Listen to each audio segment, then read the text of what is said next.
Hello and welcome to my art and cooking channel. I'm Cynthia Maynard, and today I have some freshly milled spelt brownies. So these were fun. Here are the ingredients. You see some baking powder, cocoa, vanilla, coconut sugar, some chocolate chunks with coconut sugar, and eggs, and of course freshly milled flour, which I'll talk about how much you need and of that for spelt. So spelt is like a very similar to like a soft white wheat. I use it a lot in baking goods. So very simple ingredients, comes together quickly in an 8x8 pan.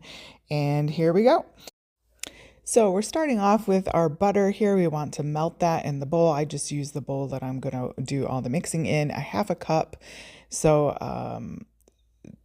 of butter. I use grass-fed Irish butter because we have autoimmune issues. So all of our stuff is very organic and grass-fed and all the things that we could possibly get. It's still, it's not like eating kale, but so anyways, so we've melted the butter in the bowl. I've just got my largest Pyrex bowl here.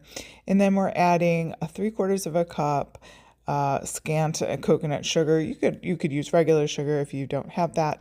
You could use sucanat. You could use what's the other one? Panela. Any of those will work. Brown sugar, a mixture of brown sugar and regular sugar if you're not following, if you don't want to use these sorts of ingredients. But I like coconut sugar. I think it tastes very caramelly and it's a 1-for-1 substitution. So we're just mixing that all together. And by the way, you want to preheat your oven to 350 and prep grease. I use parchment liners for my 8x8. I just have a glass baking dish, cheapy thing. Pop it in some vanilla here. We've got about a teaspoon. You can do it to taste. I have 2 of my chicken eggs, so 2 large eggs. And then we're mixing that all up as well. This is, like I said, super simple. If you need a quick little recipe for something sweet, popping in some salt to taste. I'm using Redmond's real salt. And then we have our cocoa powder here, unsweetened cocoa powder, about a half a cup. They were out of my usual organic kind, so I had to use the Hershey's. So sorry. It's fine. It's just I prefer the other taste-wise too, but the darker cocoa powder kind. But anyways, so I'm finishing the mixing of this with a wooden spoon and just kind of getting all that together. So I've got my freshly milled spelt.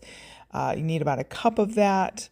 Don't fret over the grams on this one. This particular recipe isn't that exacting, but with freshly milled flour, you do want to give it a bit to set once you stir everything together, just because it's not like all-purpose flour is basically like this tiniest particles of powder ever.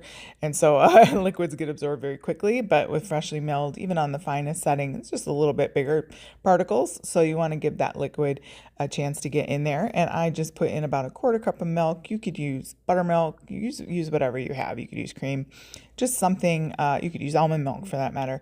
And then these are Thrive Market chocolate chips, dark chocolate chips. They're more like a chunk.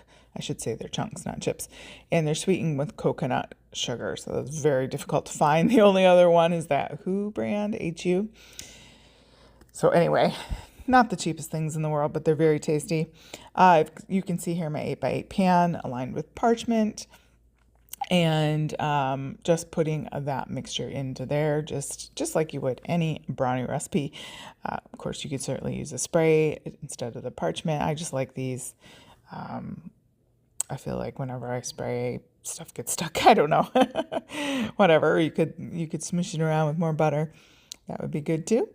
And that way too, with this parchment, you can kind of pull it out when you want to cut it into bars and lay the parchment sides down flat, if you know what I mean. And anyway, whatever you have.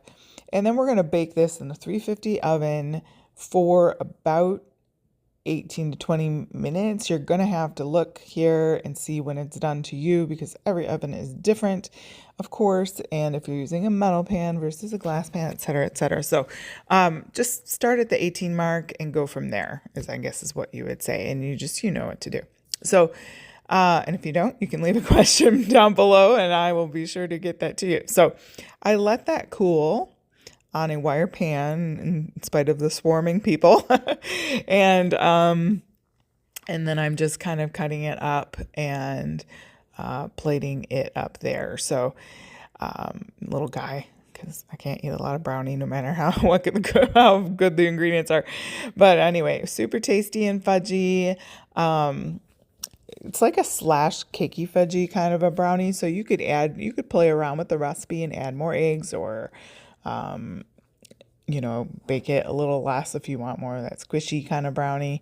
All depends. But anyways, thank you so much, guys, for joining me. I hope that you try this out. I'm going to have the recipe down below, as well as links to my blog and all the things.